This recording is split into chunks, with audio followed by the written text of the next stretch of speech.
राधे राधे मित्रों, आप सभी का स्वागत है भक्ति ज्ञान में। और आज हम बात कर रहे हैं नाग पंचमी की। जी हाँ, नाग पंचमी जो कि है 9 अगस्त 2024 को और दिन है शुक्रवार। तो आज हम इसके बारे में बात करेंगे कि नाग पंचमी क्यों और कैसे मनाई जाती है और इसकी कथा क्या है।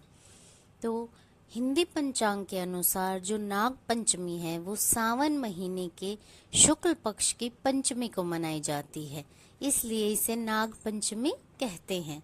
और हिंदू धर्म में सांप को पौराणिक काल से ही देवता के रूप में पूजा जाता है, क्योंकि इसका पूजा हम सदियों से करते आ रहे हैं और हमारे पूर्वज भी इस नाग पंचमी का पूजन सदियों से करते आ रहे हैं।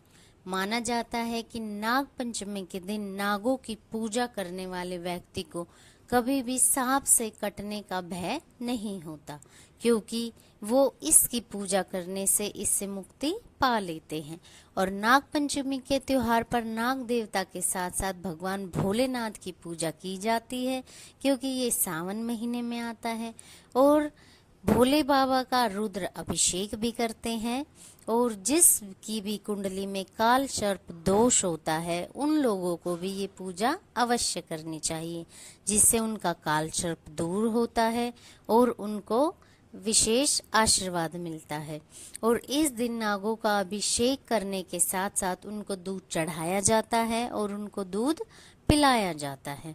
तो इस तरह से हम नाग पंचमी मनाते हैं। तो अब बात करते हैं हम नाग पंचमी की कथा की। तो चलिए शुरू करते हैं।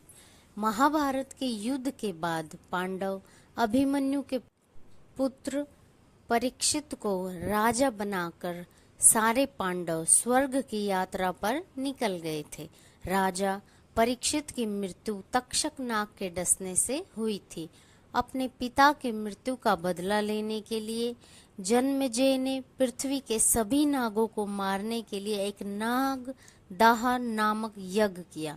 इस यज्ञ कुंड में पूरी पृथ्वी से नाग आकर जलने लगे और तक्षक नाग ने ये देख डर कर देवलोक में इंद्र की शरण में वह चला गया। जब तक्षक का नाम लेकर ऋषियों ने यज्ञ कुंड आहुति आरंभ की और तक्षक नाग यज्ञ कुंड में गिरकर जलने लगा, तब नागों की रक्षा के लिए आस्तिक मुनि ने राजा जन्मेजय को समझाया और ये यज्ञ रुकवाया। इस कारण तक्षक नाग के बचने से नागों का वंश बच गया। और यज्ञ की आग के जब वह तपने लगा आग से, तो नाग को बचाने के लिए उस पर कच्चा दूध डाला गया। आस्तिक मुनि ने श्रावण मास के शुक्ल पक्ष की पंचमी के दिन यह अच्छा कार्य किया था, इसीलिए तब से ही यह नाग पंचमी मनाई जाने लगी। और वहीं से नाग देवता को दूध चढ़ाने की परंपरा शुरू हुई और नाग पंचमी मनाने की भी परंपरा शुरू हुई।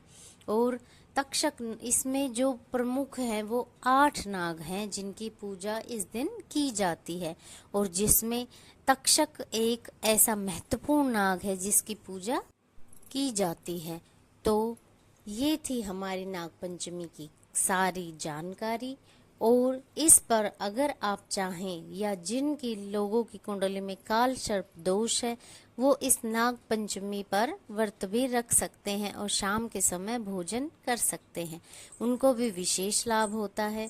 और इसमें एक कथा और प्रचलित है, जो कि है कि जब श्री कृष्ण छोटे थे तो वो सब बच्चे खेल रहे थे, तो बार बार जब उनकी बोल जाकर उस पानी में गिर जाती थी तो उसमें एक नाग देवता मतलब वास करते थे, तो वो उनकी बोल को खा जाते थे, आने नहीं देते थे। और जो भी बच्चा उसे लेने जाता था वो बच्चा भी वापस नहीं आता था। तो एक बार जान पूछकर श्री कृष्ण ने यानी कि कन्हैया रूप में जान पूछकर उस पानी में वो बोल गिराई और वो उसको लेने गए। और जब वो अंदर गए तो सब डर गए कि अब ये वापस नहीं आने वाले।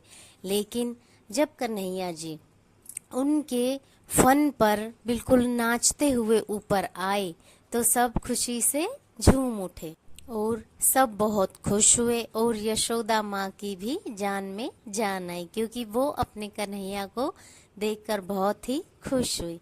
तब श्री कृष्ण जी ने उन नाग देवता को ये वरदान दिया था कि वो क्षीर सागर में जाकर अपना वास करे। और श्री विष्णु रूप में श्री कृष्ण जी उन्हीं नाग देवता के ऊपर अपनी शैया रखते हैं, यानी कि उन्हीं नाग देवता के गोद में वो बैठे रहते हैं और अपनी पूरी पृथ्वी का शासन चलाते हैं, अपनी पृथ्वी की देख रेख करते हैं। तो ये थी हमारी नाग पंचमी की सारी जानकारी।